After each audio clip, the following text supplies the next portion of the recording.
तो स्वागत है आपका विजुअल आर्ट्स विद विनी में। फ्रेंड्स, हम लोगों ने लास्ट डे मतलब कल की विजुअल आर्ट्स का 25 नवंबर 2020 को जो पेपर हुआ था उसकी आंसर की डिस्कस की थी। It is a provisional answer की, और प्रोविजनल इसलिए कहते हैं क्योंकि अभी हम इसमें क्लेम कर सकते हैं जो आंसर्स हमें सही नहीं लग रहे हैं और प्रोविजनल आंसर की में शायद गड़बड़ दे दी हो तो हम उसको क्लेम कर सकते हैं।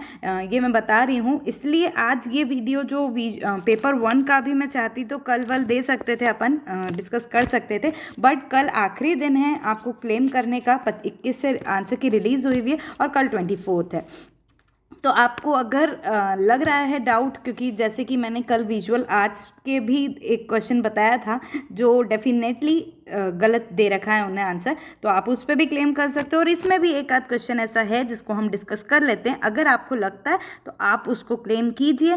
कुछ फीस लगती है, लेकिन अगर एक आध मार्क्स से कोई लोग रह रहे हैं या कम उनका जा रहा है तो आप उस चीज़ को ट्राई कर सकते हैं। ठीक है, तो ये पेपर 1 भी इसलिए आज ही अपन डिस्कस कर लेते हैं एक छोटे से वीडियो में, लेकिन प्लीज़ आप खुद समझिए क्योंकि मैं विजुअल आर्ट्स में ज़्यादा फोकस्ड हूँ और पेपर 1 मैं भी इतना ही पढ़ती हूँ जितना एक तरह से क्लियर हो जाए, है ना। मेरे बहुत ज़्यादा उसमें कमांड नहीं है, लेकिन then only I will try कि आपको थोड़ा बहुत अपन बात कर सकें। और मेन उद्देश्य यही है कि एनटीए ने अपनी आंसर की में क्या आंसर्स दिए हैं वो मैं आपको बता देती हूँ, है ना, क्योंकि कितने लोग होते हैं जो मिलाने में उनको प्रॉब्लम होती है। तो अपन यहाँ पे डिस्कस कर लेते हैं। आपको अगर मेरे अलावा हो सकता है मुझे ये सही लग रहा हो, लेकिन आपको अगर कुछ ऐसा क्वेश्चन लगता है तो आप बिल्कुल डाउट्स कमेंट सेक्शन में भी शेयर कर सकते हैं और अपनी आंसर की में भी वहाँ जाके मतलब एनटीए की साइट पे जाके क्लेम कर सकते हैं। कल लास्ट डे है, उसके बाद कोई भी क्लेम एक्सेप्ट नहीं होगा एनटीए की तरफ से। ठीक है,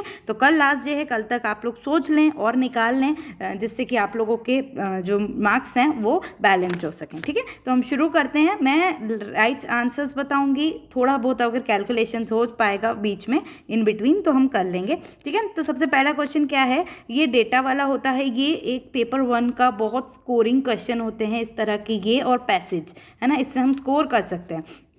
ये क्या है भाई, तो देखो द फॉलोइंग टेबल, मैं थोड़ा इंग्लिश में पढ़ना चाहूँगी। ये जो टेबल है उसमें परसेंटेज एम्प्लॉयज़ के लिखा हुआ है ना, कि किस चीज़ में कौन से कितने परसेंटेज ऑफ जो एम्प्लॉयज़ हैं वो एसोसिएट हैं, और उसमें मेल और फीमेल का रेशियो दे रखा है। ठीक है, टोटल एम्प्लॉयज़ का नंबर दे रखा है 35,000। अब आपको इसमें करना क्या है ये बताऊंगी, पूरा एक एक अभी मैं सॉल्व करके नहीं बता पाऊंगी क्योंकि वो बड़ा हो जाएगा। ठीक है, अभी मैं डायरेक्ट आंसर बताऊंगी, लेकिन एक बार फिर भी इस चीज़ का इसमें क्या करना था ये बता देती हूँ। देखिए, ए जो ऑर्गेनाइजेशन है उसमें 18% एम्प्लॉयज़ मतलब हैं, और उसमें जो मेल का रेशियो है वो 3 है और फीमेल का 7 है। तो देखिए 35,000 एम्प्लॉयज़ में से 18% मतलब 35,000 का 18% ए में है, 35,000 का 22% बी में है, 35,000 का 31%, 15%, 14% सी डी ई में है।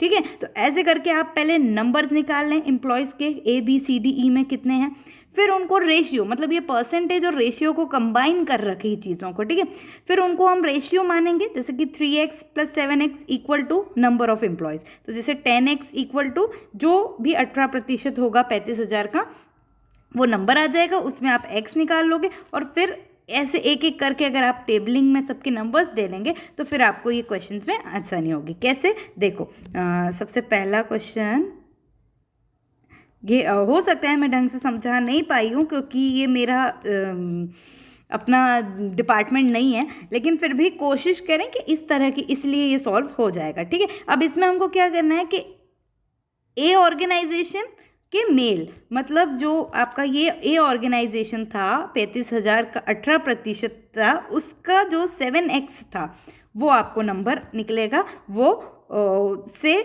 मतलब उसको ऊपर रखेंगे और नीचे किसको रखेंगे, सी के मेल्स को, और फिर उसके बीच का जो रेशियो आएगा वो आपका फाइनल आंसर होगा। तो इसका जो फाइनल आंसर है वो है 9:31, 9 बटे क्या बोलते हैं 31।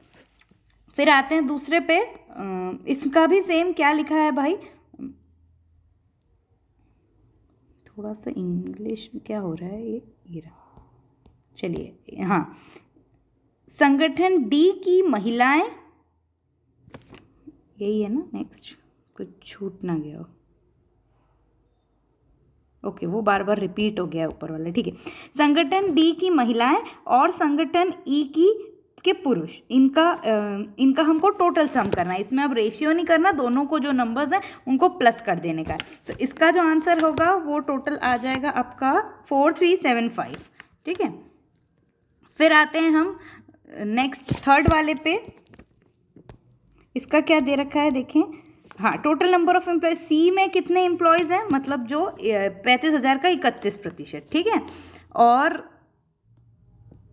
डी में कितने हैं, ये जो नंबर हैं उसका ये पूछा गया है कि संगठन सी में जो कर्मचारी हैं जो हैं वो डी के संख्या की कितना प्रतिशत है ना। तो परसेंट निकालना है आपको, और वो भी इसको मैं क्या बोलते हैं अपन, ये ऐसा करके क्वेश्चन आते थे ना परसेंट के उल्टे, हम छोटी क्लास में पढ़ते थे, x% of this equal to this, ऐसा करके। तो ये इस तरह का फॉर्मूला बनेगा, और उसका जो हम आंसर देख लेते हैं वो हो जाएगा आपका 207%, है ना, निकालोगे तो निकलेगा। अब आते हैं अगला, ये इसलिए भी है कि प्रिपेयर्ड हो जाइए, पेपर 1 में हम विजुअल आर्ट्स वाले हैं, फिर भी अच्छा खासा मैथ्स आता है। मैथ्स क्या मतलब सारे ही उसका क्वालिटी अच्छी आती है, तो हम थोड़ा सा इसको भी प्रैक्टिस करेंगे तो बेटर रहेगा। टोटल नंबर ऑफ मेल्स, अब क्या है, सबके मेल्स हमने निकाल लिए, जैसे कि 7x 9x 2x 3x, जो ये इनका ये वाली चीज़ थी, तो इनके जो नंबर है ना उसको प्लस कर देंगे, तो टोटल कितने हैं ये, तो ये आपके हो जाएंगे आई गेस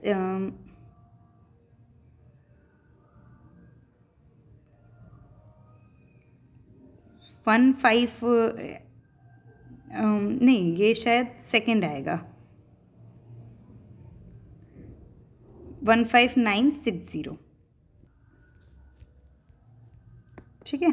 तो 15960 थर्ड आंसर आपका सही हो जाएगा। अब आते हैं अगला क्या है, एक और लास्ट क्वेश्चन।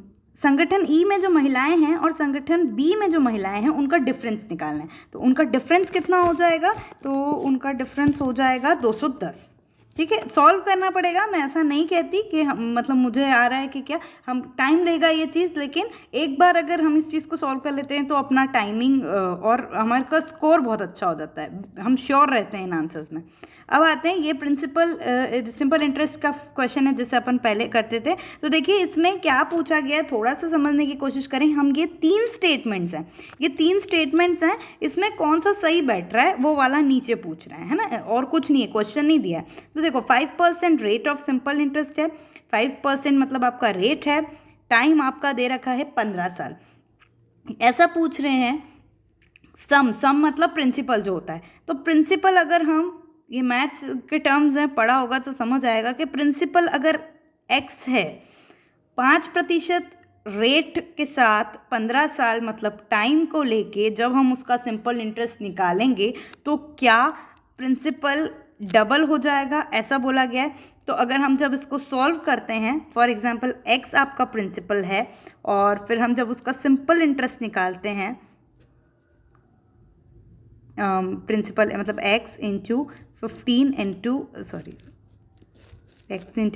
इंटू 5 अपॉन में 100, ये प्रिंसिपल उसका फॉर्मूला होता है, ठीक है। तो इससे जो है हमारा सिंप्लीफाई होगा, वो डबल नहीं आएगा, वो कुछ तो भी समथिंग कुछ अपॉन में आता है ना। मैंने सॉल्व किया था लेकिन अभी मैं है ना, ये नहीं आएगा डबल।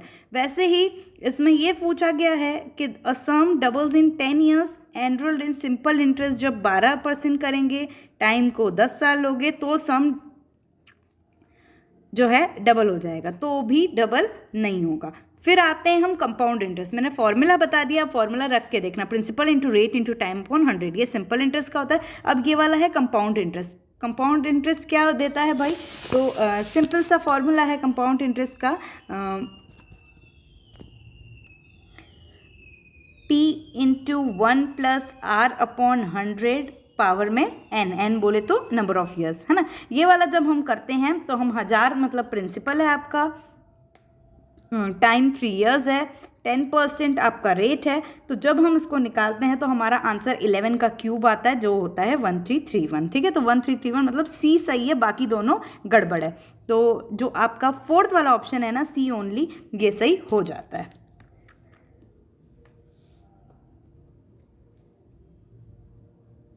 चलिए आगे देखें।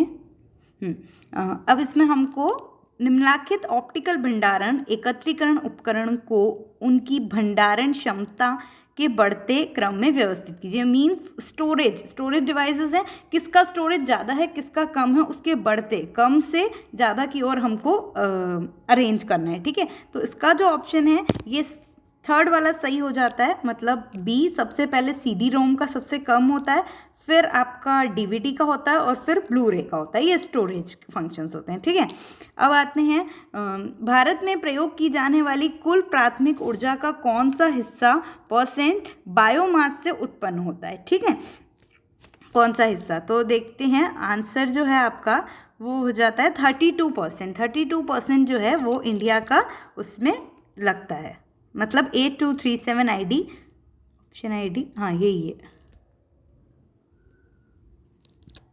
ठीक है, ये लिखा है ना, अप्रोक्स 32 रहता है इसलिए ये। अब आते हैं ज्ञान का बुद्धिवादी प्रकार किसके नियम मानता है। ज्ञान का जो बुद्धिवादी प्रकार है वो किसके नियम मानता है, तो वो अथॉरिटी, लीगलिटी, लॉजिक या मैनिपुलेशन। तो वो जो है आंसर सही है लॉजिक, तर्कशास्त्र का वो मानता है। अब आते हैं हिंदी में ही पढ़ती हूँ। अशाब्दिक संप्रेषण जो नॉन वर्बल कम्युनिकेशन होती है वो किनका प्रयोग करती है। ठीक है, किन किन चीज़ों का प्रयोग वो करती है, तो हम देखते हैं। वो अर्थ उत्पन्न करने के लिए व्यवहार, ठीक है, भावनात्मक अर्थ, नियमों की गैर स्पष्ट प्रणाली मतलब अ नॉन क्लियर सिस्टम, शाब्दिक कौशल। देखिए बात नॉन वर्बल की हो रही है तो हम वर्बल फाइंड्स को नहीं ले सकते, और क्लैरिटी इन एब्स्ट्रैक्शन, एब्स्ट्रैक्शन में क्लियरिटी, तो नॉन वर्बल में क्लियरिटी नहीं। तो आप ABC जो है आपका ऑप्शन नंबर फर्स्ट सही हो जाएगा। चलिए हमको मैच द कॉलम करना है, इसमें देख लेते हैं।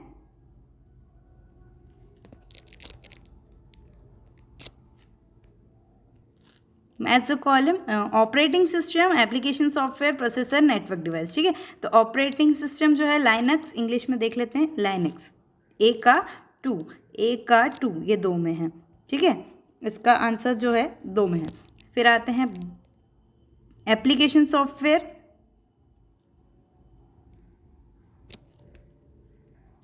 ये वायरस, एंटीवायरस, प्रोसेसर। ठीक है, इसी में देख लेते हैं A का 2 और B का 4th, A का 2 और B का 4th। थर्ड आंसर आपका राइट आंसर है। ठीक है, थर्ड आंसर आप थर्ड नहीं सेकेंड हुआ ना, B का 4th, A का 2। अच्छा ये तो इक्वल है। अब देखते हैं इसमें C का 1 और D का 3rd है क्या। प्रोसेसर पेंटियम और नेटवर्क डिवाइस जो है वो रूटर है, तो सेकेंड आंसर आपका सही है, सेकेंड वाला। ठीक है, सेकेंड। चलिए आगे देखते हैं। लोग शाब्दिक संकेतों से अधिक अशाब्दिक संकेतों का प्रयोग करते हैं। लोग जो हैं इन जनरली वर्बल के कंपैरिजन नॉन वर्बल क्यूज़ का यूज़ करते हैं। क्यों? क्योंकि जो नॉन वर्बल क्यूज़ है वो उसकी अपेक्षा उसमें ज़्यादा विश्वसनीयता होती, क्योंकि कहते हैं ऐसा कि व्यक्ति अपने वर्बल मतलब शाब्दिक से अपनी चीज़ें छुपा सकता है, बोल के वो हमारे अंदर क्या चल रहा है वो हम चीज़ को छुपा सकते हैं। बट अगर हम नॉन वर्बल रहेंगे मतलब लेकिन हमारे इमोशंस नॉन वर्बल में बहुत क्लियरली समझ आते हैं और इसलिए उसमें बिलीवेबिलिटी ज़्यादा होती है। तो इसलिए ये दोनों ही चीज़ें सही है, बोथ A and 1 और स्टेटमेंट, सेकेंड वाला आंसर सही है। चलिए इसमें तर्क के हेतुभास का नाम लिखें, मतलब जो इसमें फैलेसी कमिटेड हुआ हुआ है इस आर्ग्यूमेंट में। देखिए ये ऐसा लेवल बढ़ चुका है, पहले ये सब ये ऐसे बस ये वेन डायग्राम सॉल्व करने वाली चीज़ें आती थी, है ना, लेकिन यहाँ आप पूछ रहे हैं कि इसको कहते क्या हैं, इस फैलेसी को क्या कहते हैं। तो ये बहुत कम हम लोगों ने भी मतलब ज़्यादा पहले जब दिया था तो ये वाली चीज़ नहीं पढ़ी थी। मैं सीधे बोल रही हूँ, मुझे कम नॉलेज है इस चीज़ का, लेकिन हम लोग ऐसे पढ़ते थे कि ऑल सारे डॉग्स मैमल्स हैं, no cats are dog, therefore no cats are mammals. ठीक है, तो ये वाली चीज़ जो है वो किस फैलेसी के अंदर आती है, तो वो जो है आपकी इलिसिट मेजर के अंदर आती है। सेकंड ऑप्शन सही है इसका। ठीक है, आते हैं आगे। ये आपको सीरीज़ है, इसका राइट आंसर 89 दे रखा है, लेकिन अगर आप लोगों के मार्क्स के लाले पड़ रहे हैं, सीधी बात है, अगर लाले पड़ रहे हैं तो आप इसको भी क्लेम में डालो। क्यों डालो? क्योंकि 605 जिस तरह का कल का अपन ने विजुअल आर्ट्स वाला पेपर देखा, उन लोगों ने उसको ड्रॉप कर दिया है because of their printing mistake. ठीक है, तो इसमें भी प्रिंटिंग मिस्टेक है। दोनों लैंग्वेज में एक में कॉमा है और एक में कॉमा नहीं है, जिससे कि स्टूडेंट्स को कन्फ्यूजन होता है कि हमें कौन सी वाली सीरीज़ को अटेम्प्ट करना है, हमको इसको 3529 पढ़ना है या 35 और 29 पढ़ना है, कौन सा सही है। ठीक है, तो ये वाली चीज़ इस क्वेश्चन को गलत कर देती है, और इसलिए ये क्वेश्चन में अगर आप क्लेम करेंगे या जो भी एक दो जाएंगे और वो लोग एनालाइज करेंगे तो सबको 2 मार्क्स इसके मिल जाएंगे। ठीक है, तो अगर आपको ज़रूरत है मार्क्स की तो आप बिल्कुल इसके साथ जा सकते हो, ये बिल्कुल ड्रॉप आउट हो सकता है। चलिए, यदि मापन पूर्णतः सटीक हो, त्रुटि रहित हो, मतलब मापन मीन्स जब हम मेजरमेंट्स लेते हैं at the time of research, तो पूरा मतलब उसमें कोई एरर ना हो, बहुत एक्यूरेट हो, तो विद्यार्थी को मिलने वाले प्राप्तांक का नाम, मतलब जो उसको इफ़ उसका कोई रिसर्च है और एट फाइनल उसका जो कोई एरर नहीं आया और एकदम एक्यूरेट हुआ है, तो उसको हम उसका जो स्कोर है उसको हम क्या बोलते हैं? तो उसको हम आई स्कोर बोलते हैं, न्यूट्रल बोलते हैं, ट्रू बोलते हैं, जेड तो न्यूट्रल स्कोर उसको कहा जाता है। तटस्थ प्राप्तांक न्यूट्रल है, इसमें कोई एरर नहीं है, इट इज़ एक्यूरेट। ठीक है, आगे बढ़ते हैं। अधिगम प्रक्रिया की निगरानी के लिए संभावित मूल्यांकनात्मक ढांचा क्या है? यह दर्शाने में आने वाले निर्णय डिसीजन ट्रैप के घटक निम्नलिखित में से कौन है? Which of the following are components of decision traps to illustrate what needs to be possible इवैल्यूएटरी framework to monitor the learning process. कोई भी चीज़ को अगर हमको लर्न करना है, हमको सीखना है, तो हमें क्या वाली चीज़, मतलब कौन से फैक्टर्स को ज़्यादा फोकस करना पड़ेगा, उस पर ज़्यादा अपना मतलब क्या चीज़ें हमको लेनी पड़ेगी। ठीक है, तो इसमें हम देख लेते हैं क्या क्या दे रखा है। ओवर कॉन्फिडेंस, अविश्वास, अनुशिक्षण, कोचिंग, फ्रेम ब्लाइंडनेस, फ्रेम अंधता, है ना, शॉर्टकट लेना और परसिस्टेंट मिसकॉन्सेप्शन। ठीक है, उसमें हमको ये देखना है। तो इसमें हम एक चीज़ तो ओवर कॉन्फिडेंस, इसको हमको त्यागना रहेगा, मतलब हटाना पड़ेगा। दूसरी चीज़ फ्रेम ब्लाइंडनेस, मतलब अंधपन से आप वो चीज़ों को नहीं ले सकते। और तीसरी चीज़ है मिथ्याधारण, मतलब स्थायी मिथ्याधारण, नहीं एक मिनट, ए सी और फिर आएगा डी, शॉर्टकट्स लेना। हम शॉर्टकट से अपनी चीज़ पे नहीं बढ़ सकते, हमको एक प्रॉपर पाथ को फोकस करना पड़ेगा। तो ए सी और डी वाला जो ऑप्शन है, यही 8117, ये आपका सही हो जाता है। चलिए आगे देखें। देखिए, मैं समझा कम पा रही हूँ मुझे, क्योंकि कम नॉलेज है इन चीज़ का, लेकिन फिर भी सिर्फ सही आंसर को देखना। थर्ड इसका ऑप्शन देख लेते हैं। Which one of the following sustainable development SDGs is related to sustainable consumption and production pattern? इसमें से कौन सा SDG इससे रिलेटेड है? तो जो आपका आंसर आ जाएगा SDG 12। SDG 12 जो है इससे रिलेटेड है। चलिए आगे देखें।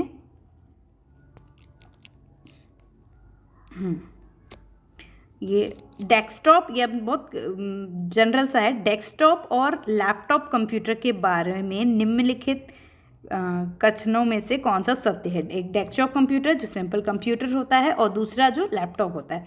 तो क्या है भाई? अधिकतर आधुनिक लैपटॉप कंप्यूटर में वेबकैम पहले से लगा हुआ होता है। आजकल जो मॉडर्न वो आए हुए हैं लैपटॉप, उसमें जो हम वेबकैम अलग से लगाते हैं वो लगे रहता है। सही है। डेस्कटॉप कंप्यूटर्स जो है वो पोर्टेबल नहीं रहते हैं। डेस्कटॉप कंप्यूटर जो है वो आप एक जगह से दूसरी जगह कैरी नहीं कर सकते हो, है ना, नॉट पोर्टेबल। तो सही है, क्योंकि आप वो सब उसका सिस्टम लगा रहता है, आप उसको उठा के नहीं ले सकते, तो ये भी सही है। ठीक है, फिर आते हैं सभी डेस्कटॉप कंप्यूटर में बिल्ट इन टच पैड होता है। अब देखिए, ऑल डेस्कटॉप, जितने भी डेस्कटॉप कंप्यूटर हैं वो कहते हैं उसमें टच पैड होता है, मतलब कि टच स्क्रीन, मतलब उंगली से अपने उसको क्लिक करते हैं, जैसे मोबाइल में होता है वो वाली चीज़ ऐसे बोले तो नहीं है, ऐसा नहीं है। बहुत सारे डेस्कटॉप्स ऐसे हैं, मींस बहुत कुछ ऐसे होते हैं जो जिसमें टच पैड रहता है कि आप टच से कर सकें, लेकिन बाकी उसमें वो प्रॉपर उसका कीबोर्ड एंड माउस रहता है, तो ये वाली चीज़ गलत हो जाती है। लैपटॉप कंप्यूटर्स जो हैं, लैपटॉप कंप्यूटर की आपूर्ति माउस के साथ बहुत ही कम परिस्थिति में होती है।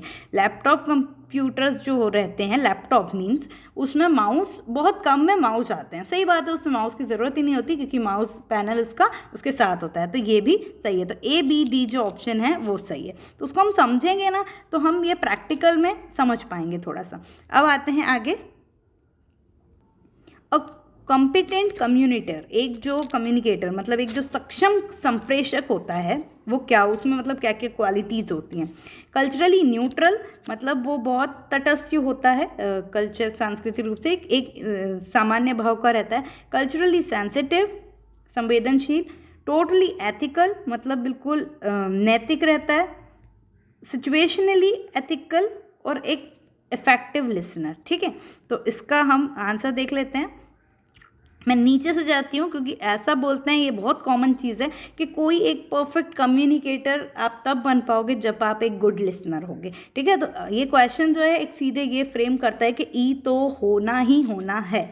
ठीक है, ई तो आपको होना ही होना है, तो या तो BCE होगा या CDE होगा। ये बहुत कॉमन है कि एक good communicator should be a good listener, तो BCE या CDE। अब हम देख लेते हैं इन तीनों में, मतलब ए को तो हटा दो, कल्चरली न्यूट्रल वाली चीज़ हम नहीं लेंगे। BCD में हमको क्या सही लग रहा है, कल्चरली सेंसिटिव, टोटली एथिकल और सिचुएशनली एथिकल। ठीक है, तो अब देखो COD में से भी कोई एक ही आएगा, या तो वो टोटली एथिकल होगा या तो वो सिचुएशन पे एथिकल होगा। ठीक है, तो अब हम इसमें देख लेते हैं कि COD साथ में नहीं हो सकता, B और C को हम साथ में ले सकते हैं। तो देखिए क्वेश्चन के बारे में नॉलेज कम भी हो तो भी आंसर फाइंड आउट किया जा सकता है इस तरह से। ठीक है, तो थोड़ा सा हम उस चीज़ को पेपर 1 को भी हमको थोड़ा सा दिमाग से चलना होगा, उद्देश्य रखना होगा। अगर पेपर स्ट्रांग है तो अपना पेपर स्ट्रांग है तो उद्देश्य रखना होगा कहीं 25, 26, 27 क्वेश्चन भी सही हो जाए तो कहीं नहीं हमारा क्लियर तो हो जाएगा, एटलीस्ट नेट क्लियर हो जाएगा आप लोगों का। अगर इतना आप करोगे तो आपका सब्जेक्ट डेफिनेटली, आपका सब्जेक्ट तो इतना स्ट्रांग होगा ही सही। ठीक है, तो थोड़ा सा उसको दिमाग से भी चलना चाहिए। अब आते हैं, 2 स्टेटमेंट हैं, देखो ये भी बहुत अच्छा क्वेश्चन दिख रहा है। Tablet computers have touch screen. जो टैबलेट है मीन्स कंप्यूटर्स क्यों दे रखा है आप जानते हो, टैबलेट क्या होता है, उसमें टच स्क्रीन होता है। और tablet computer has a keyboard. ठीक है, टैबलेट कंप्यूटर्स के अंदर कीबोर्ड होता है। तो अब इसमें हमको क्या देखना है,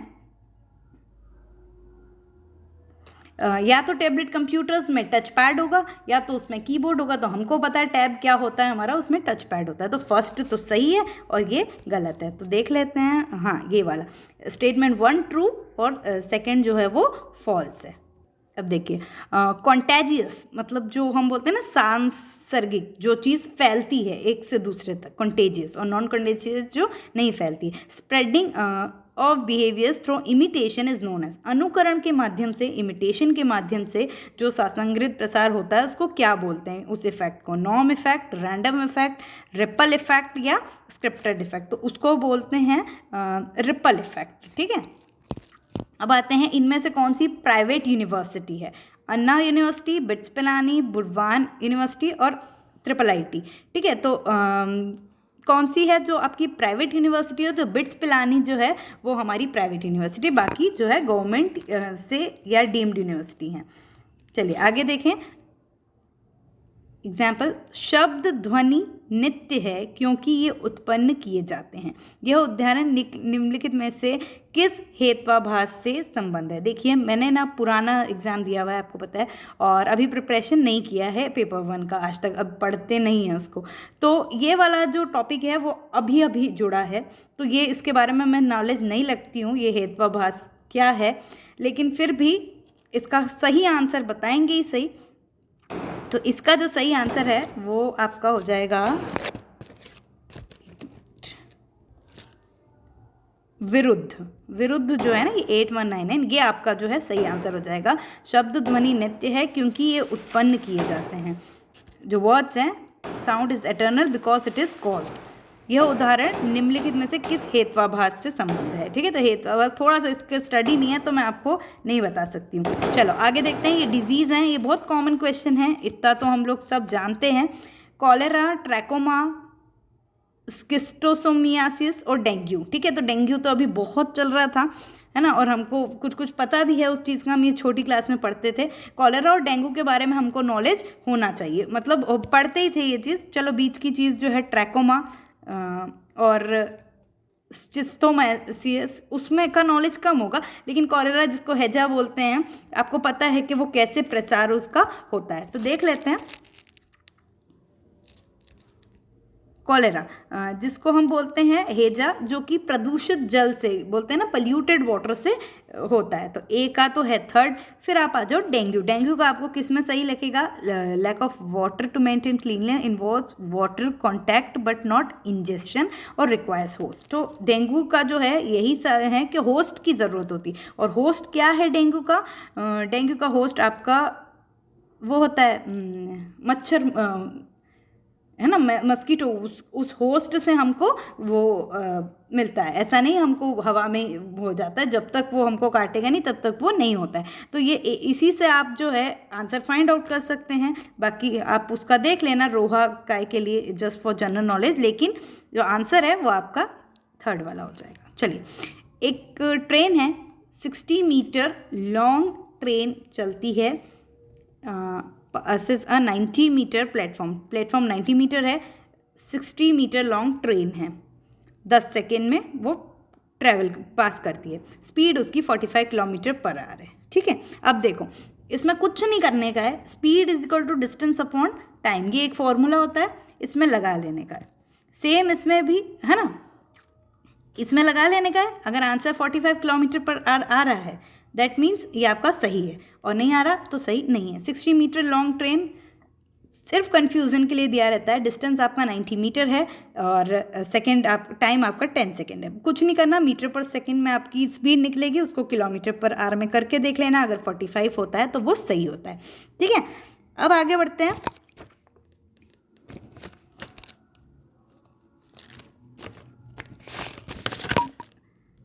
रेशियो ऑफ स्पीड, मान लीजिए ए और बी की जो स्पीड है उसका रेशियो A/B है। Than ratio of time taken जो है वो भी A/B होगा, डिस्टेंस सेम होगा। तो देखो स्पीड है वो टाइम से इन्वर्सली प्रोपोर्शन होती है। ठीक है, तो हम है ना, इन्वर्सली मतलब उल्टा होता है। अगर स्पीड का ratio, speed is equal to, एक minute, speed is equal to distance upon time होता है, तो स्पीड का जो रेशियो होगा टाइम का रेशियो उससे उल्टा होगा।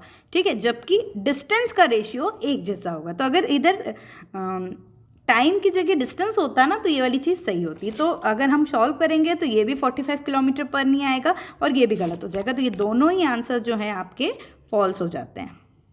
फॉल्स वाला कौन सा है? फोर्थ वाला। ठीक है, चलिए आगे चलें। CBCS जो है एबिलिटी एनहांसमेंट कोर्स, वो 2 पॉइंट के होते हैं, 2 तरह के होते हैं। कौन कौन से? योग्यता संवर्धन अनिवार्य पाठ्यक्रम, कौशल संवर्धन अनिवार्य पाठ्यक्रम, योग्यता संवर्धन वैकल्पिक पाठ्यक्रम, इलेक्टिव, और आप देख सकते हैं ऊपर दिख रहा होगा कंपल्सरी कोर्स। कौशल संवर्धन वैकल्पिक पाठ्यक्रम या कौशल संवर्धन पाठ्यक्रम। तो इसमें से कौन सा ऑप्शन आपका सही बैठता है? तो ये होता है आपका, एक मिनट, लेट मी सी, थर्ड वाला, ए और ई, योग्यता संवर्धन अनिवार्य पाठ्यक्रम और कौशल संवर्धन पाठ्यक्रम, ये वाला चीज़ आपकी सही बैठती है। ओके, 26 क्वेश्चन हो गए। अब आते हैं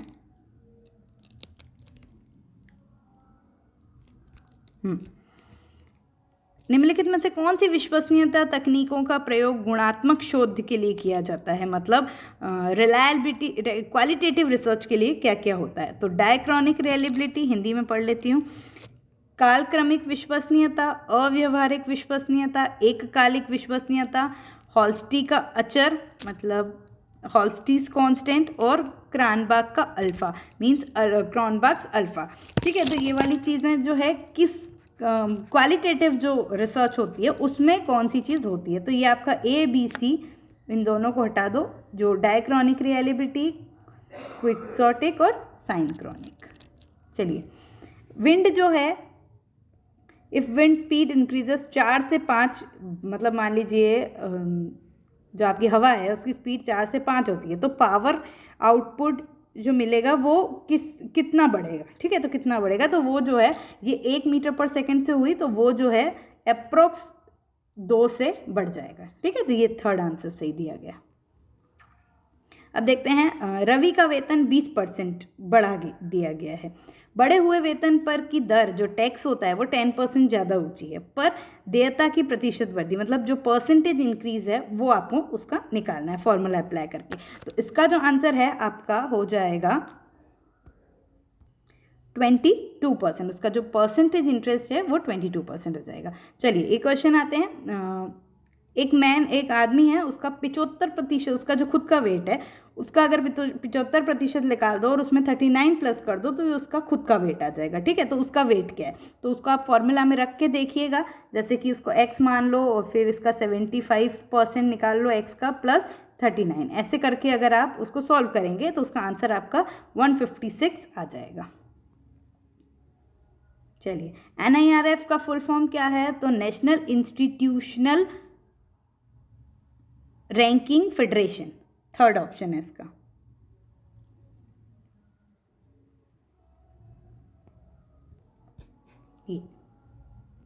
चलिए, अब आते हैं, भारत में किस कारण बहुत कम अंतर्राष्ट्रीय विद्यार्थी आते हैं। विदेशी छात्रों के लिए आवश्यक सुविधा का अभाव, अंतर्राष्ट्रीय योग्यता को मान्यता प्रदान करने में कठिनाइयाँ, अनम्य प्रवेश प्रक्रिया, शिक्षकों में उत्साह का अभाव, विद्यार्थी में उत्साह का अभाव। तो इसका सही आंसर क्या हो जाएगा, 2 ही को सिलेक्ट करना है। तो एक तो विदेशी छात्रों के लिए आवासीय सुविधाओं का अभाव है और दूसरा अंतर्राष्ट्रीय योग्यता को मान्यता प्रदान करने में कठिनाइयाँ होती है। तो ए और बी जो आंसर है वो सही हो जाता है, क्योंकि ये चीज़ें आप नहीं कर सकते हो ना, शिक्षकों में उत्साह का ऐसा ऐसा ऐसा तो कहीं नहीं देख सकते हैं अपन, है ना। तो डी और ई नहीं हो सकता, डी और ई नहीं हो सकता। तो ये तो नीचे वाला था। चलो आगे देखें, क्वालिटेटिव रिसर्च जो है वो इम्प्रेशनिस्टिक होती है, सब्जेक्टिव होती है। क्वालिटेटिव है ना, सब्जेक्टिव होती है, मतलब क्वालिटी चाहिए ना हमको, इसलिए क्वांटिटेटिव और परिणात्मक शोध में उपलब्धियों को सामान्यीकृत करने की उच्चतर स्तर की संभावना होती है। क्वालिटेटिव रिसर्च में जो है एक फाइंडिंग्स को जो जनरलाइज करने की संभावना होती है। तो ये दोनों चीज़ें सही है, इसका आंसर आपका हो जाएगा बोथ ट्रू। चलिए, अब इसका हम लोग वो मैच कॉलम मिलाते हैं। Arbitrary scale, थर्स्टोन scale, Likert scale और सिमेंटिक डिफरेंशियल। तो इसका जो ऑप्शन हो जाएगा आपका फोर्थ वाला सही हो जाएगा, ठीक है। देख लीजिएगा इसमें आप, निम्नलिखित में से कौन से केस अध्ययन वर्दी की अनिवार्यता, मतलब केस स्टडी मेथड जो है उसका कंपल्सरी है। Negatively oriental, appreciation oriented, पर्टिकुलरिस्टिक, descriptive, inductive. तो जो केस स्टडी है सबसे पहले डिस्क्रिप्टिव होगी, इंडक्टिव होगी और पर्टिकुलरिस्टिक होगी। पर्टिकुलरिस्टिक मतलब कि हम जिस केस का स्टडी कर रहे हैं उसके लिए पर्टिकुलर्स होगी। तो CDE ऑप्शन आपका सही होगा इसमें, फोर्थ वाला।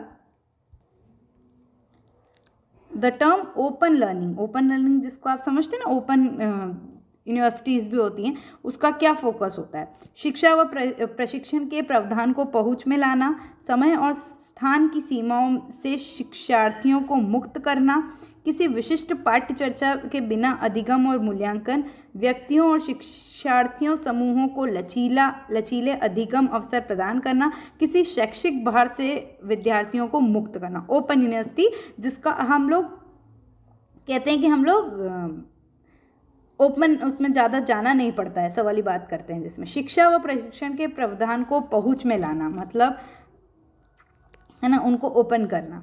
दूसरी चीज़, समय और स्थान की सीमाओं से शिक्षार्थियों को मुक्त कर देना, मतलब जगह पे आना आपको जरूरी नहीं। और किसी शैक्षणिक नहीं, ये वाला व्यक्तियों और शिक्षार्थी समूह को लचीलापन अधिगम अवसर प्रदान करना, मतलब उनके साथ थोड़ा सा आप कहेंगे फ्लैक्सिबल होना। तो A, B and D first वाला आंसर सही है। सभी कूट श्रेणी का चयन अनुमान के ये सेम, ये भी उसी ऑप्शन का है। और इसका मैं सही आंसर देख के आपको बता देती हूँ, 2 मिनट। इसका जो सही आंसर है आपका थर्ड वाला ऑप्शन है, ठीक है। इसमें मैं जब नहीं पता है तो मैं उसको पढ़ूंगी भी नहीं। हाँ, क्योटो प्रोटोकॉल जो है वो किस साल में पहली बार कमिटमेंट किया था क्योटो प्रोटोकॉल ने, ठीक है। तो ये जो है आपका 2012 में किया था। अब आते हैं next,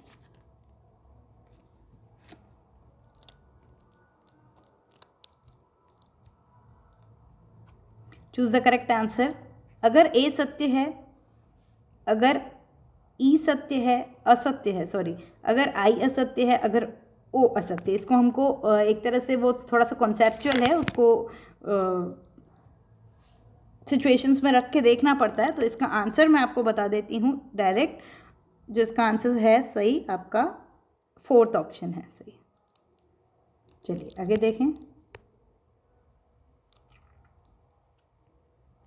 a good computer networking solution can be very much benefit. कोई सा मतलब अच्छा कंप्यूटर नेटवर्किंग सोल्यूशन है वो आपके बिजनेस के लिए बहुत बेनिफिशियल होगा। विद कंप्यूटर नेटवर्किंग से हम you can cut back on cost and allow for efficient use of resources, ठीक है। तो हम इससे जो है हमारे रिसोर्सेज उनको और अच्छे से यूज़ कर सकते हैं। तो ये दोनों ही सही है। आंसर देखें, बोथ ट्रू, और ये इसका सही व्याख्या है, थर्ड वाला ऑप्शन, ठीक है। चलिए अब देखते हैं नेक्स्ट। इसका भी मैं आंसर आपको बताना चाहूँगी डायरेक्ट। 4th वाला आंसर सही है, ठीक है। चलो आगे देखें। एरिक्सन साइको सोशल डेवलपमेंट जो है उसके और उनका स्टेज है। Intimacy versus isolation, ego integrity versus despair, generativity versus stagnation, identity versus confusion. और सामने आपको उसका टाइम दे रखा है, मतलब कि हम ये एज है ना, स्टेजेस हैं। थोड़ा सा इसको अच्छे से सोचोगे तो समझ आएगा। जैसे adult stage, after retirement, adolescence, नहीं भी नॉलेज उस चीज़ का तो हम समझ सकते हैं। और ड्यूरिंग 20s, 20 के समय आप क्या होते हो, किस समय आप कन्फ्यूजन में होते हो, ये सब चीज़ों को आपको मिलाना पड़ेगा, ठीक है। किसमें हमको isolation at the time of retirement हमको चाहिए रहता है, जैसे नहीं सॉरी आइसोलेशन, है ना। तो ये वाली चीज़ें जो है आपको इसमें देखने को मिलेगी। तो अब हम इसमें आंसर देख लेते हैं क्या आएगा इसका।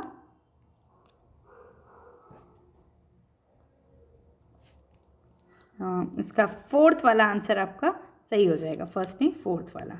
अब आते हैं, 2 स्टेटमेंट्स हैं ये भी। In all interactions a message is sent and a message is received. Sometimes teacher, मतलब है ना, मैसेज भेजा जाता है और मैसेज लिया जाता है।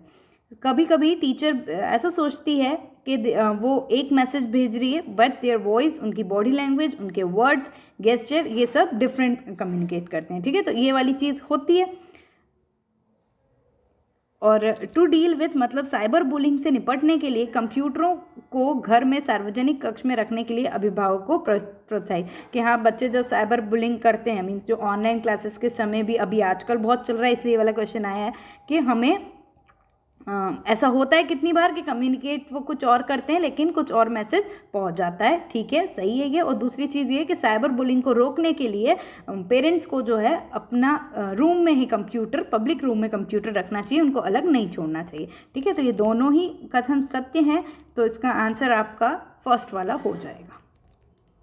मीडिया किट्स जो है वो किसके लिए यूज़ में आती है? तो मीडिया किट्स जो है आपकी एक्सटर्नल कम्युनिकेशन, बाहर की कम्युनिकेशन के लिए यूज़ में आती है। प्राथमिक संदेश भेजने से पहले दी जाने वाली, जो हम एक प्राथमिक संदेश भेज रहे हैं, प्राइमरी मैसेज भेज रहे हैं, उससे पहले दी जाने वाली जानकारी को आप क्या बोलोगे? तो उसको आप जो बोलते हो वो हम बोलते हैं फीड फॉरवर्ड, ठीक है, फीड फॉरवर्ड।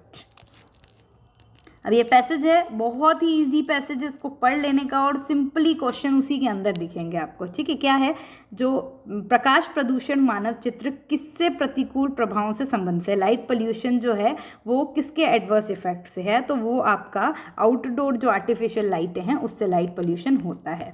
अगला, loss of night as mention in the passage will lead to, गद्यांश में किए गए उल्लेख के अनुसार रात्रि लोप को क्या होगा, तो रात्रि लोप को जो है आपका ये होगा Altered activities of nocturnal creatures, ये लिखा हुआ है ऊपर, है ना, मैं नहीं बोल रही हूँ, पढ़ के ही लिखना है। मेजर पल्यूटेंट जो है, एक बहुत बड़ा प्रदूषक क्या है आपकी, illuminated advertising,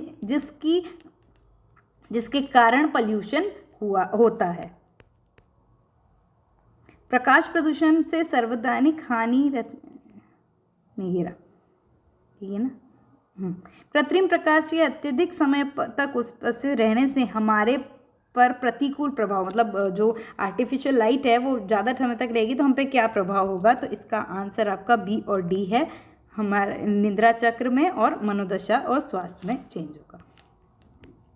light pollution intensity refers to, क्या होता है ये, तो ये आपका increase outdoor brightness during light night, ठीक है। तो ये जो है आपके 50 क्वेश्चन के थे, देख लेना इसमें भी आपके कितने मार्क्स बन रहे हैं।